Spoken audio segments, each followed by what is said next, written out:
Tara guys, magluto tayo ng bunga ng malunggay. Kayo ba kumakain ng bunga ng malunggay?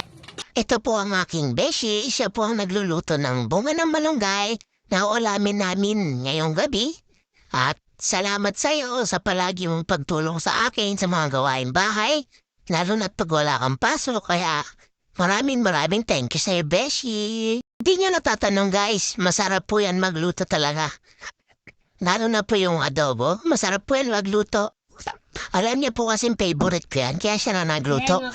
At habang inaantay namin yung niluluto na maluto nagbanding muna kami ng sayaw na 1, 2, 3, kembot.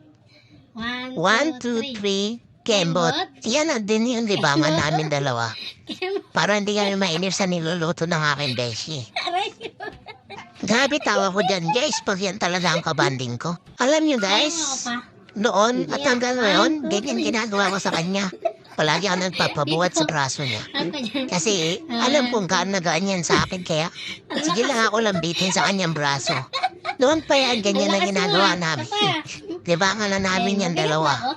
Yung pagsangka sa kanyang braso. Ito yung beshi ko na all-in-one sa lahat. Kahit ano ang gawin namin, banding, nagagawa namin lahat. Hindi ko nga alam kung lalaki ata turing na ito sa akin o misis niya Pero masaya naman kasi para na rin kami dito magkaibigan, mag-best friend, mag-asawa. Lahat-lahat na. Kaya minsan, magbibeshi-beshi pa yan. Tas, sakto, habang may nagkakantahan sa kabilang bahay, sinabayan na rin namin yung tugtog at sinasayaw namin ng paulit-ulit habang nag-aantay kami na maluto yung ulam na niluluto ng aking beshi. Kaya na guys, naluto na. Maraming salamat sa inyong panonood. Bye-bye!